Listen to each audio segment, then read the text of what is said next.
अस्सलातु वस्सलामु अलैका रसूल अल्लाह, अस्सलातु वस्सलामु अलैका रहमतुल लिल आलमीन। सवाल कयो आहे मोहम्मद यूनुस अंसारी। उहो त चए त जॾहिं कंहिंजो को जवान छोकिरो वफ़ात करे वेंदो आहे त उन्हनि खे पेरनि हथनि ते मेहंदी वग़ैरह हणी पोइ दफ़न कंदा आहिनि। उन्हनि जो छा हुकुम आहे ऐं पटको टोपी वग़ैरह मैयत खे ॾेई दफ़न करे सघूं था या न? बिस्मिल्लाहिर रहमानिर रहीम। मैयत जेकॾहिं कुंवारो आहे या शादीशुदा जेकॾहिं वफ़ात करे थो वञे त उनखे दफ़न करण खां पहिरियां मेहंदी हणणु जाइज़ न आहे। छाजे करे जो मेहंदी हणणु इहो ज़ीनत में सिंगार में शुमार आहे। जीअं जोहरत नैयरा में आहे त इद्दत वारी औरत मेहंदी न हणंदी। छाजे करे जो मेहंदी सिंगार में ज़ीनत में शुमार आहे। इबारत मुलाहिज़ा कयो, वला तख्तदिबु बिल हिनाए वले अन्नहु ज़ीनतुन।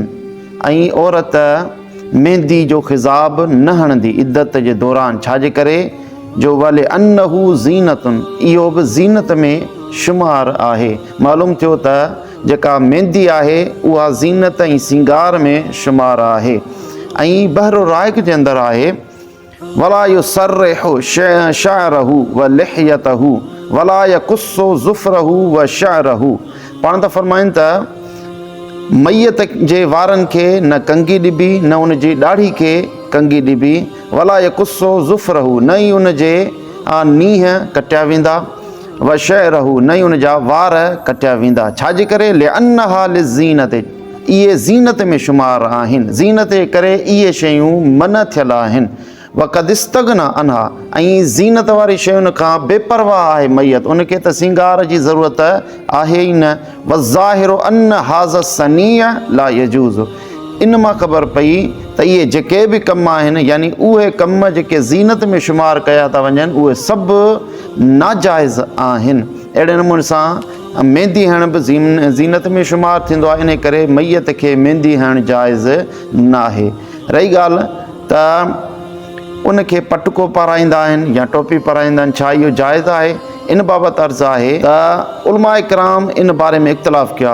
बअज़ जो ख़्यालु आहे त पटको ॿधाए सघिजे थो मैयत खे, जेकॾहिं आलिम आहे या मुफ़्ती आहे त उन सूरत में उनखे पटको ॿधी सघिजे थो। यानी इन मामले में इख़्तिलाफ़ आहे त पटको टोपी मैयत खे पहिराए सघिजे थो या न। पर सही कौल इहो आहे त उनखे पटको या टोपी पाराइणु जाइज़ न आहे। जीअं फतावा शामीअ में आहे वअसहु अन्नहु तुकरहुल इमामतु बिकुल्लि हालिन। पाण त फरमाइनि त सही कौल इहो आहे त हर हाल में उनखे पटको पहिराइणु सही न आहे। इन इबारत मां ख़बर पई त मैयत खे मेहंदी हणण बि जाइज़ न आहे, उनखे पटको पहिराइण बि जाइज़ न आहे, न वरी को उनखे टोपी पहिराइणु जाइज़ आहे। वल्लाहु आलम बिस्सवाब।